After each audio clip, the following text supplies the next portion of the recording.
Good afternoon, ladies and gentlemen, and welcome to the news behind the news with Ralph Contav on Mix 94.7 FM. And we're going to start off the program on an interesting note for this week.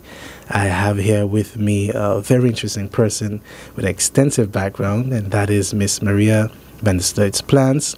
She is a corporate lawyer, as well as a member of the Kingdom Council of State. And I would like to say good afternoon and thank you for accepting the invitation to be here. Well, thank you for having me. Okay, great.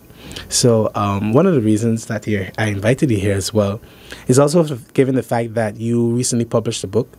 You held a very amazing book launch in which basically you published some stories that you collected from your father. And to start off, I guess, can you share a bit about that experience and how you found those stories, and also tell us a bit about your father as well. Okay, so I didn't find the stories myself. There's a gentleman called Dr. Jos de Roo, and he decided to write a thesis, a doctorate thesis, about how Radio Nederland de Wereldomroep has contributed to the development of literature of Caribbean and Netherlands, so of the islands, but also Suriname. And I didn't know my father wrote these stories, and he did that between 1948 and 1952. In 1952, he returned back to the islands. So he called me one day, and the first question he asked me was, what more did your father write? And I was kind of puzzled, and I said, well, he wrote a book about the taxes of the Netherlands Antilles, but that was not what he was looking for, because many of the people who have contributed to this program of Radio Nederland Wereldomroep, whether in Papiamento or in Sranantongo, in the Surinamese language, they all went on and became famous writers. So you have people like Hubert Dennert of Aruba, you had Raoul Reumer of Curaçao, you had later on even Boelie van Leeuwen and Frank Martinez Arion, because Radio Nederland Wereldomroep went on with that until 1964. So here it appeared that my father was one of the students that was approached by Radio Nederland Wereldomroep to write stories to be broadcast to the islands. And he was the only one who wrote in English. So Jos de Roo was really ecstatic that he found something that he didn't know about. He knew about the others. He didn't know my father. So we made an appointment, and he came to see me at my office, and he gave me 18 copies, or 18 stories, copies of the typescript from which my father had read the stories. And I really had no clue, so it was amazing to get that in your hands. And, I immediately shared that with my siblings. But, you become curious. I must say that all of a sudden, a couple of pictures that we have in a family album made sense. It showed my father behind a microphone, and it showed some pictures of people with vinyl records, because it was recorded on vinyl records, and pictures of the studio, and we never paid any attention to it, but all of a sudden these pictures made sense. Yeah. Interesting. And how was it like for you in hearing that audio? I mean, it definitely was a beautiful moment at your book launch, and listening to your father actually tell one of the stories, which was so interesting. Yeah. But how was it the first time, you heard that? The amazing, I had the 18 stories in my hand, and I thought, well, you never know. Let me go have a look on Google. So I Googled. I Googled my father's name in different ways, so C.I.Plantz, Charles Plantz, and I found one webpage of Radio Nederland Wereldomroep which said Bovenwindse Vertellingen. And what more did it say? Bovenwindse, my father's name, and I saw in the corner an icon for an MP3. And I just clicked on that, and all of a sudden my father's voice who, when that happened, had been dead already for a long time, his young voice came out of my computer. And that was extremely emotional. I had a small study in our house, in the front of the house, and my husband had a bigger study in the back of the house. So I ran to him. I said, "You have to come and listen. Come and listen." And so we listened to it together, and I shared it obviously with my siblings. I shared it with my mom. I made her sit in front of the computer and listen to it. And she already had a bit of Alzheimer. Oh, wow. And so she listened to it and, with a very straight face said, "Yeah, that's your dad. Yeah, he used to go to Hilversum to do that. And they would pay him 12 guilders and 50 cents. And with that, he could pay the train ticket to Amsterdam. And we would go out to have a rijsttafel at Tante Lien." She remembered all of that. And then she ended up by saying, "But how do you get him out of the box?" She thought he was in my computer. Interesting. Yeah. Yeah, that's pretty interesting. Yeah. And one of the things that's also beautiful, though, is the fact that the stories are written. Yeah. And even the audio clip that you shared in St. Martin English. Yes. Yeah. Yes, Yeah. that's. That is a little bit of a struggle. You think people won't be able to read it generally. So I thought, but I didn't want to change anything of the original. So it is really authentically as I found it in the typescript, and I've tried to by adding like a vocabulary or in the back that people can, if they really can't find out how to read it, to go back, to refer to the back. But I also wrote a chapter which is called Funny English, because the reason I call it Funny English is because obviously my grandmother, she only spoke English, the St. Martin English. And when my grandmother was confronted with people who spoke, the proper Queen's English, she would say that they were talking funny English, whilst actually her English is not the Queen's English. Yeah. So I wrote a separate chapter about that and why it is different, why English is so different in different parts of the world. Yeah, interesting. Yeah. So one of the things I do know is that you studied literature, yes. Dutch literature, and I would like to touch on that. But before I do, I guess one of the things that came to mind is that, one, you grew up in Curaçao. Yes. But how was it like for you guys growing up, connecting with your roots in St. Martin? Well, that was very easy. To begin with, my grandmother was St. Martin to the core. Mm-hmm. So everybody and anybody who came from St. Martin to Curaçao would always pass by my grandmother. Mm. And I don't know why, but apparently there were always packages flowing from St. Martin to Curaçao and from Curaçao to St. Martin, as if certain items were not available.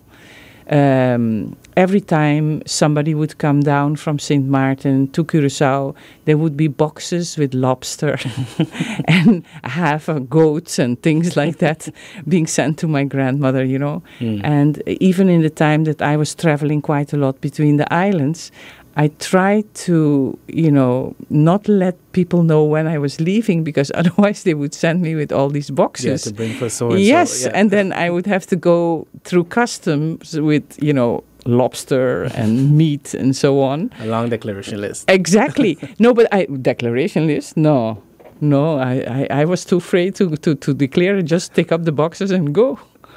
Yeah. Yeah, interesting. So on that note as well, what would you say are some of the fondest memories you have of St. Martin?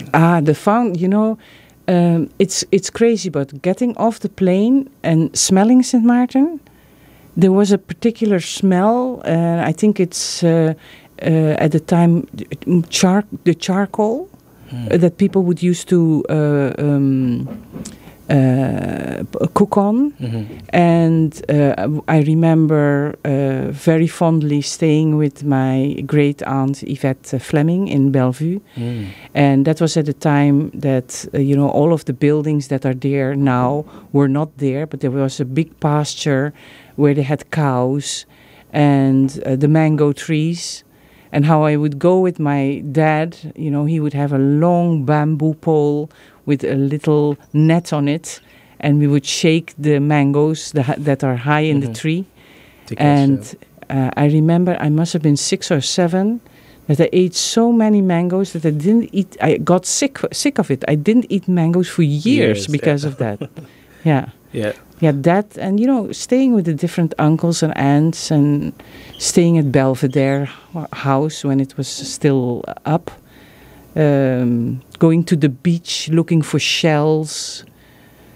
So many memories. Yeah. Yes. Yeah. So you mentioned the Belvedere house. There are many people who, especially, you know, I would say many in my generation, not aware of that. Could you elaborate on that more? Yeah. Well, the Belvedere house was originally, well, my grandfather bought it, I believe, in 1922. You know, there's a period in St. Martin that the Van Romont family were leaving St. Martin, or had left already, and were selling off their assets. So many of those assets have been bought by local people. So my father and his brothers-in-law, they bought off part of the plantation. So he bought a plantation Bethlehem with one brother-in-law. He bought a plantation Belvedere with another brother-in-law. They bought St. John's with another brother-in-law. And then when they saved up, they bought each other out. So that St. John ended up with Lil Dan Beaupertuis, and Belvedere and Bethlehem ended up with my grandfather. And that's the way people, you know, made sure that the land stayed in the hands of the local people. Okay. Yeah, so now to get to basically your career, you know, you studied economics, law, and as I mentioned earlier, literature. But particularly the literature part, you know, why was that, and how would you say that has given you an edge in your career? Well, the literature part, I always loved to read. And I always loved to write. And just to give you an idea, after many years, more than 20 or maybe even 30 years, we came together as classmates of the secondary school in Curaçao. And the first question my classmates asked me is, have you written a book? Because I was always writing stories. I was always, I was quite good at Dutch language and literature. So, yeah. And maybe, you know, I was in boarding school for a year when my parents traveled to Europe. And that was in my first year of secondary school. And I had a Dutch teacher who, when my father came to the school to talk to the teachers, said to my father, she is never going to be able to do the gymnasium. And in any case, if she does, she will never do that with a sufficient mark for Dutch. That was my Dutch teacher in Holland. And I passed my exam with an 8, 9, and 10 for Dutch. Wow. So, you know, it was kind of in the stars. Not that I didn't want to teach. So that was the reason why I stopped the study at a certain point in time. Okay. Yeah. So, interestingly, you know, as you mentioned, your dad as well, is the fact that he was a member of parliament on behalf of the Windward Islands. That was my granddad. Oh, sorry, your granddad. Yes. My apologies.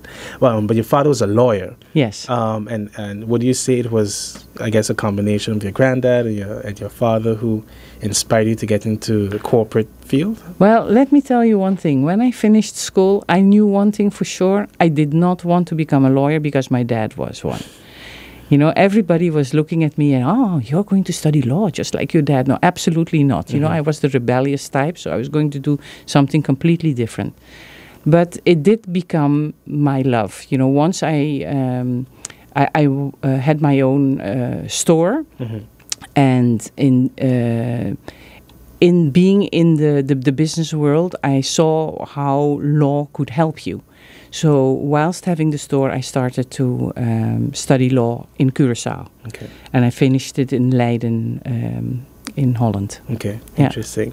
And so basically, you know, you also worked at TMF Group. Yes. You worked at another a financial company as well, I think, before that? When I finished my studies, I first worked at Pricewaterhouse for 3 years as a corporate lawyer.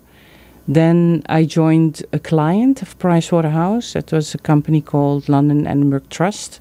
And it was a company, English company, quoted at the London Stock Exchange, a big property development group. And I was their CEO for the European part, and legal counsel member of the board. So that was a very interesting time. I've learned quite a lot from that. From there on, I moved on to the TMF Group, where I joined TMF Group in 1995, and in the year 2000, the founder of the TMF Group asked me if I wanted to be his successor. Wow. And that was obviously a big compliment, and I was kind of shocked, actually. And I said, well, I hope not tomorrow. And he said, no, not tomorrow. We're going to work on that. But if you say yes, then I will take you along on trips and, take you along in negotiations so that you can grow into it. And it was June 2003, I believe, I became the CEO of the group, yes. And so in learning under him, what were some of the key takeaways that you kept with you till now? Well, I learned a lot also from the chairman of the board of London Edinburgh Trust, but also from the founders of TMF. The value of human capital. So you can have any kind of business, but at the end of the day, if things have to be done by people, you have to respect the people. Yeah. And in the company, what I learned from him and what I propagated when I took over, and actually it was kind of the same with the chairman of London Edinburgh Trust, was whether you're the coffee lady, the receptionist, the cleaner, or you're the CEO or the senior accountant or whatever, everyone has a role to play. Yes. And the receptionist is a very important role because it's the first face that the client sees. But also the cleaning person, if the reception is not clean, if the toilets are not clean, it reflects badly on you. Yeah. So, and making sure that everybody respected that. I remember one time the founder of TMF, I think I had just joined then a couple of months. There was one legal account manager, who had really abused a secretary verbally, but so badly that she was crying. And he found out about this and actually went to the office of this legal account manager, took him by the ear, wow, and pulled him through the entire office, which is all glass walls, so everybody could see this guy struggling, and pulled at the ear, and he had to publicly apologize to the secretary. Wow. Yeah. And the other thing I think was that he respected the fact that women are actually very capable and good workers. Leaders, yeah. And, I remember one time that a client came in and had a big dispute with an account manager about an invoice. And then they called me in to talk to the client as the boss, let's say. And then this client said, I don't want to talk with you. I want to talk with a man. And I said, well, I'm sorry, but I'm the boss here, so you'll have to talk with me. No, I want to talk with a man. Wow. And I went to the office where the founder was, and I said, well, I have this idiot client here who wants to talk to a man. So he went with me to the client, and the client said, oh, I'm so glad that you're here, because I have this complaint about the invoice. He said, well, then you have to talk to her. And And the client went on talking to him, trying to convince him that the invoice was right. And he said, well, Maria, I don't know what you want to do, but I'm leaving. It's not my job here. So he went out and I said to the client, if you don't pay your invoice, please leave. And that was it for the client. Interesting. Yeah. That's interesting you mentioned that, because one of the questions I definitely wanted to ask you was, your process of reaching that level of success, because I could imagine the competition, it was most likely tight. A lot of people eyeing that, that coveted position of being CEO, even a board member, which you served. So in terms of learning, working and even networking, can you detail a bit about the things you did that, I guess, what made you stood out? Yeah, I think, I don't know. I've had luck along the way. Let's start with that. You need a bit of luck along the way. So that's number one. Okay. Number two, I'm very conscientious about my job. To do a job well or don't do it at all. We were taught that at home. That's kind of like how my father brought us up. And yes, it is absolutely true that I had the feeling all along the way that I would have to work maybe 3 or 4 times as hard as my male colleague to be able to achieve the same. But still I did it. And you see, you see certain things happening, like when you get into a boardroom and you're a board member, and there's coffee on the side table, that everybody expects you, because you're the woman, to serve the coffee. Well, I decided at some point I'm just going to sit at the table until somebody serves me the coffee. It should not be automatic because I'm the woman that I should be serving the coffee. Correct. So that type of stuff. It is hard, though. I have found that being the only woman on the board is extremely hard, and that if you have one other female on the board already, it helps. I see. And because a lot of what happens in board meetings has been pre-cooked. People are talking ahead of the meeting, and they look for the people who probably will side with them, right? So I've made it a point, whenever I'm on a board with more than one woman, that we make a point of amplifying each other. Because you sit at the table, at the boardroom table, and you come up with something and you say, well, this is a problem, and maybe it's an idea if we tackle it this and this way, and we appoint so-and-so to do so-and-so, and then, and nobody reacts. But about half an hour later, a man says exactly the same thing, and they say, oh, that's a fantastic idea. And then, I always stayed quiet and thought by myself, okay, at the end of the day, it's the effect that it's going to happen. I don't need to take the credit. So kind of like leading from behind? Yes, well, servant leadership. That's yes. Okay. Yes, and I would also, make sure that when people said this cannot be done, and if I saw a way how to do it, I said, okay, come and sit next to me and I'll show you.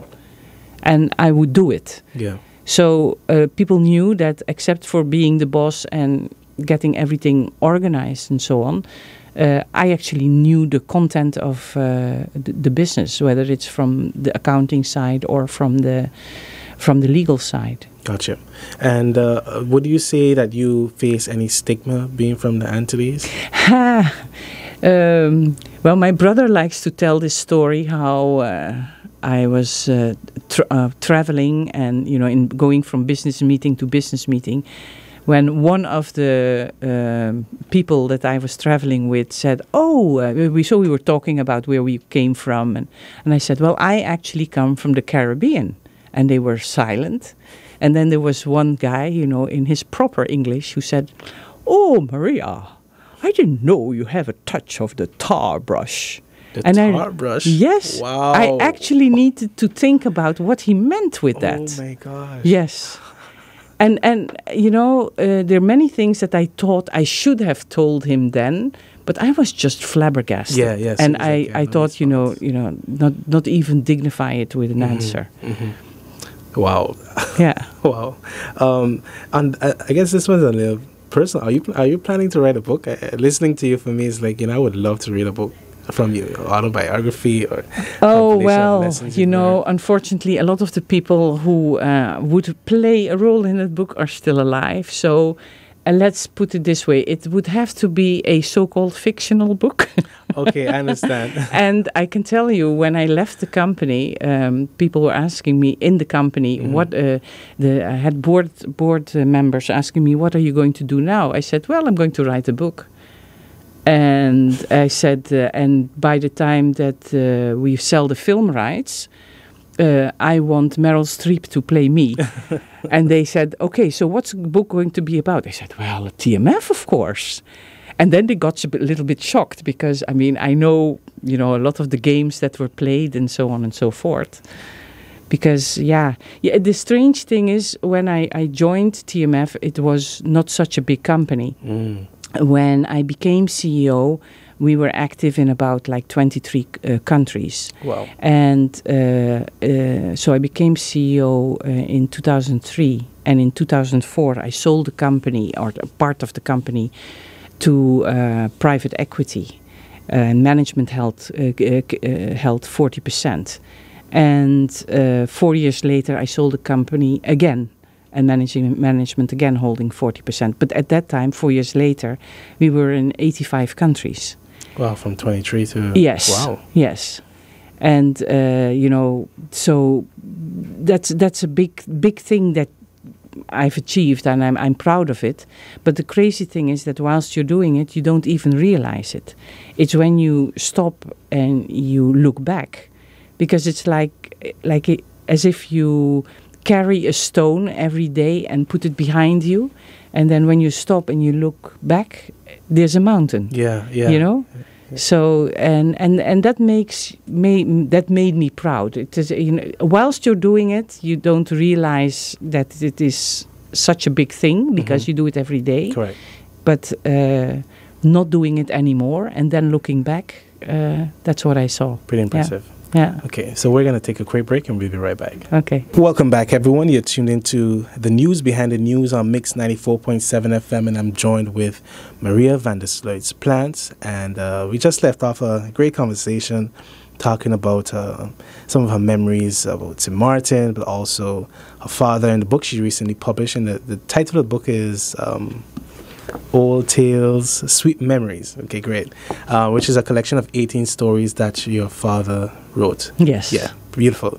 And I would still like to remain a bit on our discussion of your personal, your professional growth rather. Mm-hmm. And one of the questions I have that I think would be beneficial for all people here is what advice would you give to young professionals on the island and even those abroad as far as making a difference in your career field is concerned?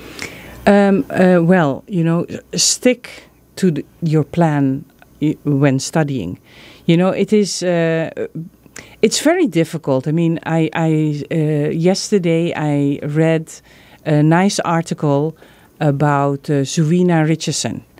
A lady from St. Martin, grew up in St. Martin, studied, I believe, biomedical sciences, and who is now has done her PhD in Australia and is a prominent researcher on COVID. I want to hail out to her because I think that she's a role model for a lot of St. Martiners.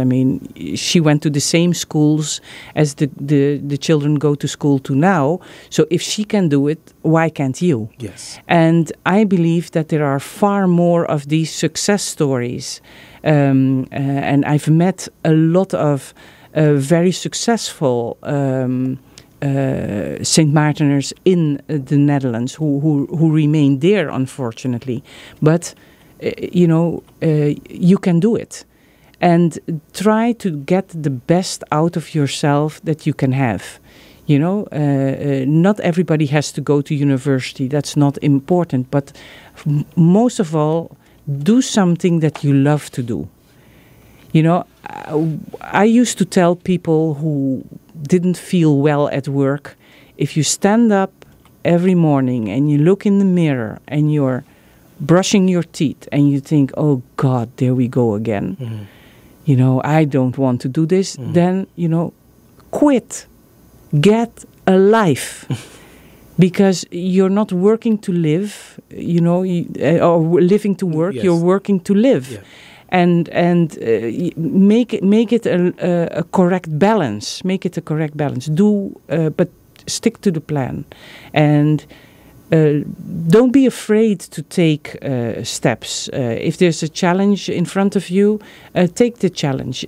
Listen, my mom used to tell her friends about me. You know, you have this saying in Dutch, 12 ambachten, 13 ongelukken. So having 12, how do you call it, trades, and 13 accidents. So, yes, well, she's not, when she knew what I did, she didn't tell her friends that anymore. But it was a very long way of coming there. And it's not, I never thought I was going to be a CEO of a big international finance company. Mm-hmm. It came on my way and I picked up the challenge, you know, so. Yeah, and I'm glad, you know, to even be able to interview you for that because, you know, so many young professionals on this island can be listening to this and it shows, as you said earlier, and if you could do it, then any of us could do it as well. Yeah, exactly. Yeah. I had the good fortune last week to have a very inspiring session in the afternoon with the youth parliament. Mm. I love all of them, really. And there was this young lady who asked me, I want to become a parliamentarian. She wants to study law, but is it important to speak Dutch? And I said, well, you know, unfortunately, we are still in the Kingdom of the Netherlands. The laws are in Dutch, and for a lot of the stuff that you need to negotiate with the Netherlands. Mm-hmm. And it would be good to have a reasonable command of the Dutch so that you can indeed understand the Dutch good. Correct. And I offered her, you know, listen, you're learning Dutch in school and don't speak Dutch very often. Zoom with me. Wow. Let's do that. Mm-hmm. You know, let's talk Dutch about anything. About anything. Mm-hmm. Because there's so many who did it before you, who had the same problems with the language and who were very successful. Yeah. So don't hesitate. Don't hesitate. Yeah, it's interesting you mentioned that because that touches on so many subjects.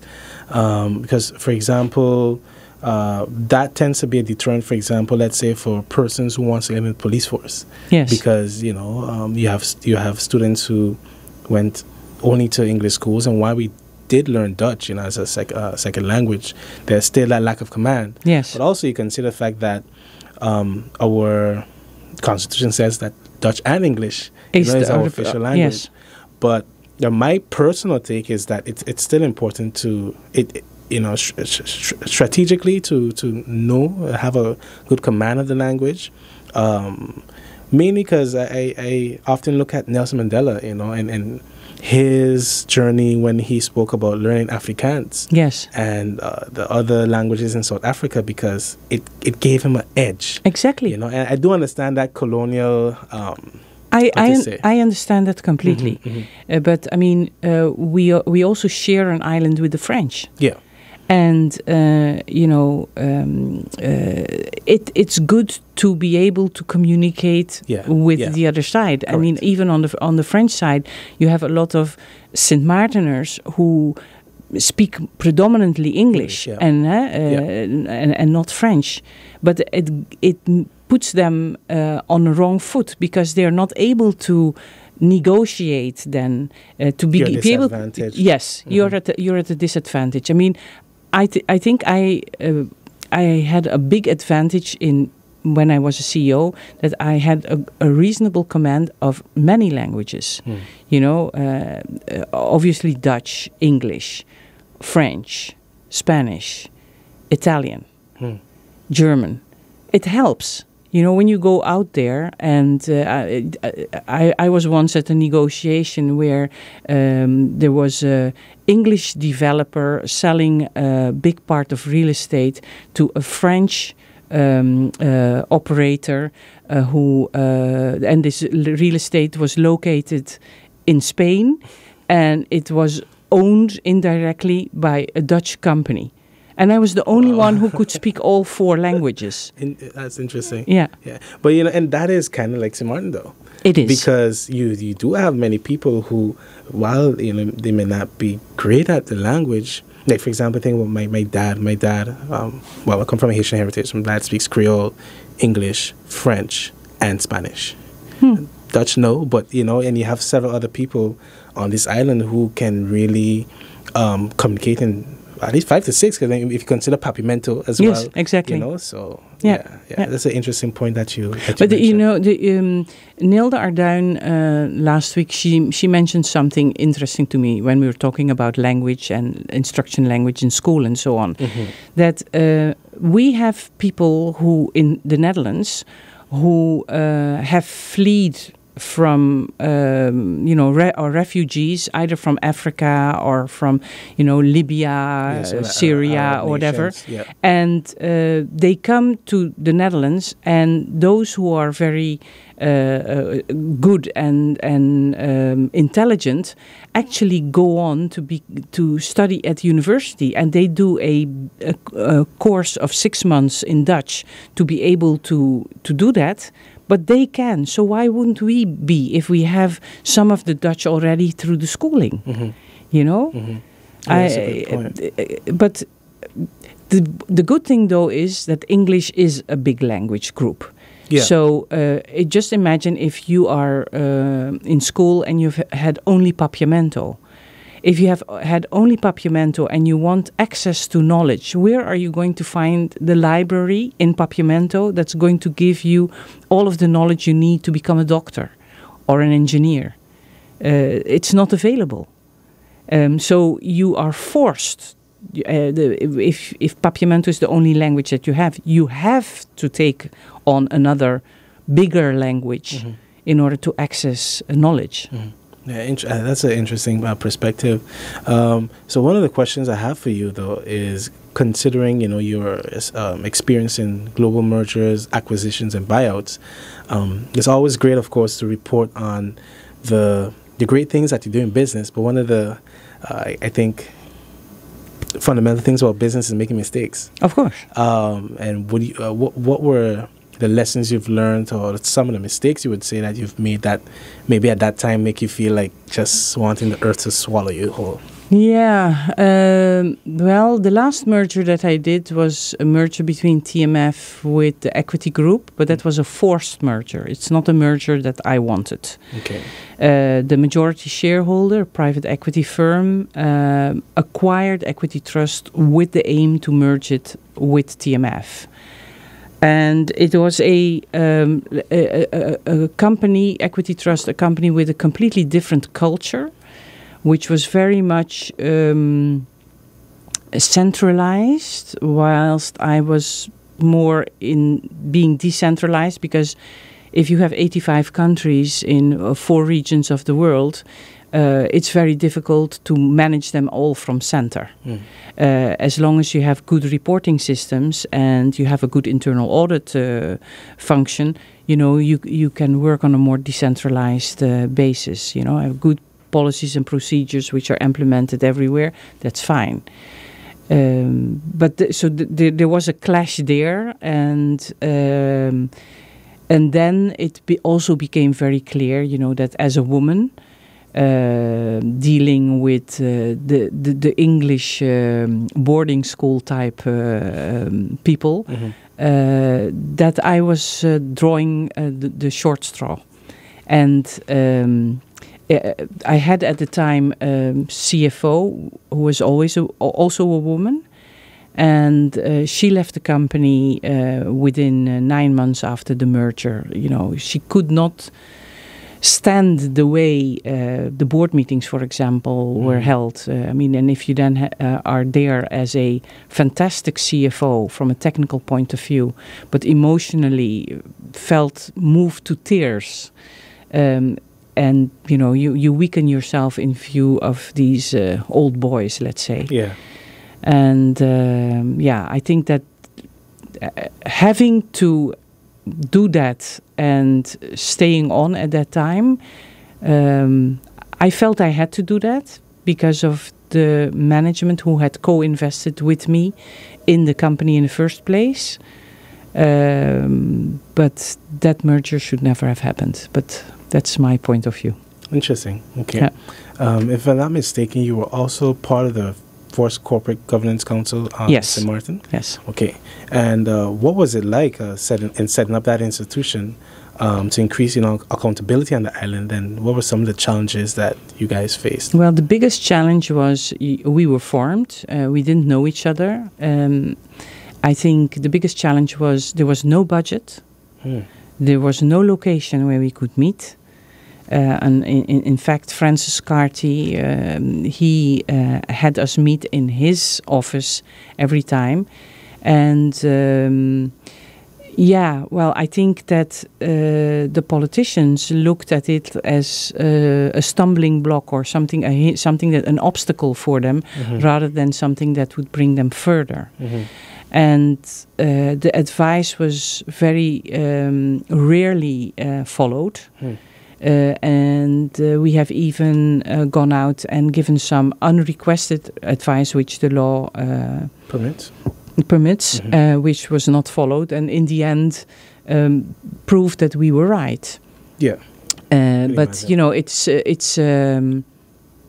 it was very tough. It was very tough, and I think we did a good job. I think we had a fantastic chairman in Louis Dusançon. Yeah, the late Louis Dusançon, who knew everything and everybody and how things work within government. So that helped enormously. And I think we did a good job given the circumstances. Yeah. So on that note, then what are your thoughts on how corporate governance can improve on St. Martin? Because what you mentioned earlier is still an issue in terms of advice is not necessarily being followed.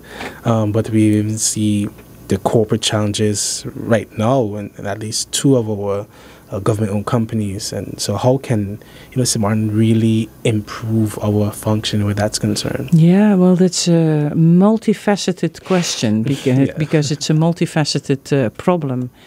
And I've also served on CFT, and I've seen from that angle as well how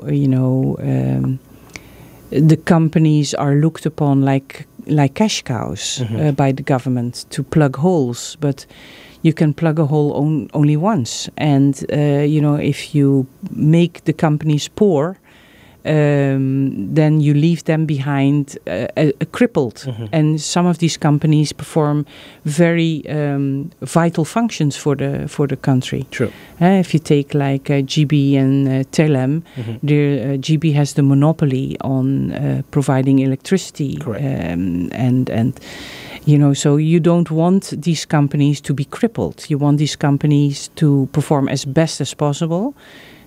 So that they give a great service to the people of St. Martin, but also, that when investors come and do their due diligence, that they find a company which is healthy and that they can rely on the service. Okay, so you mentioned investors. Actually, I have a question on that, which is, what are the deterrents for companies or individuals to invest? But also taints, our reputation.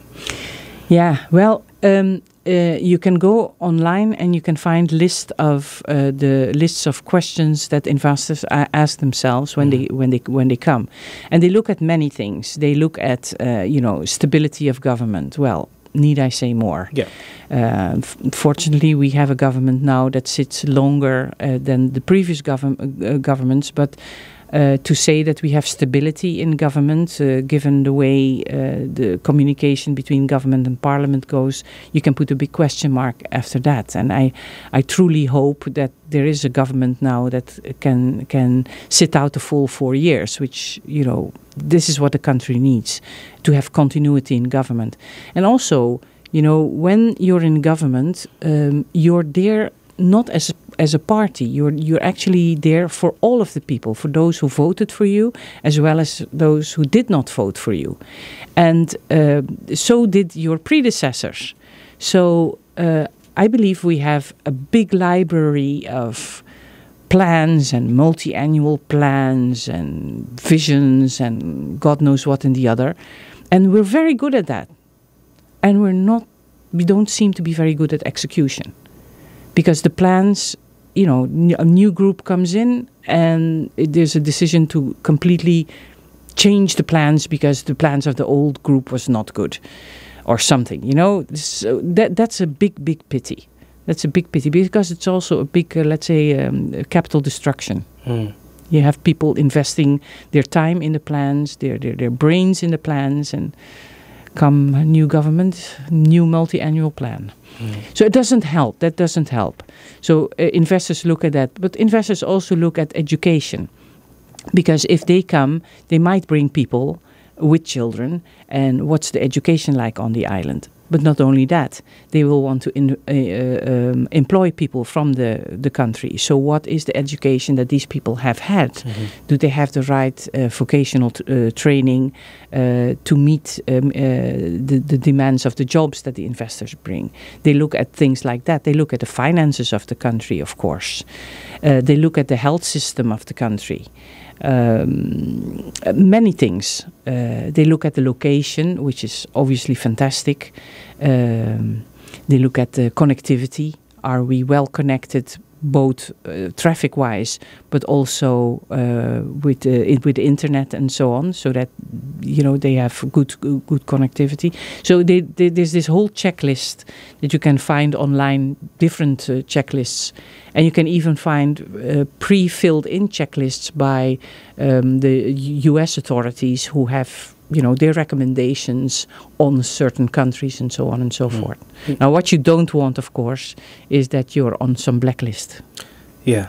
It's interesting. Trying to interview, you've kind of segued into all of my questions because you mentioned blacklist. And my question for you is, given your experience in, global corporate finance, what is your take on the financial services in our part of the kingdom, and what needs to be in place to have St. Martin effectively participate in it while remaining in line with international standards? Yeah, the bad thing is part of it is not St. Martin. Okay. Part of it is a problem of any small development island states.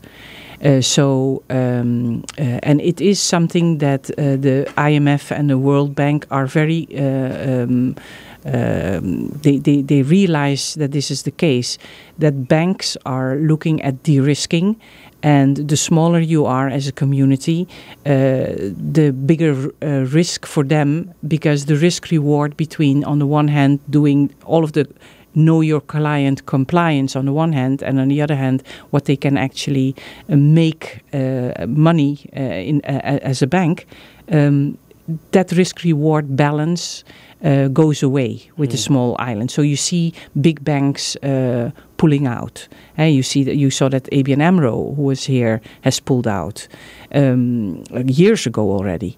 And so that's one side of it. So there's a side that is systemic and which has nothing to do with St. Martin.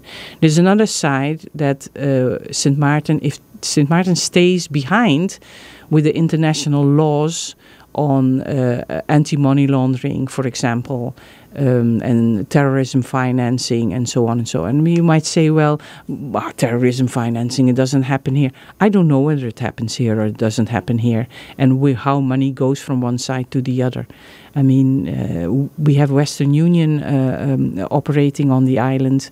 It's very difficult to see where money ends up if you use that type of services. And it's indispensable for the type of people we have here who want to send money back home. For example, the Haitian people. And, when Haiti goes through a big problem, you want to be able to send money home.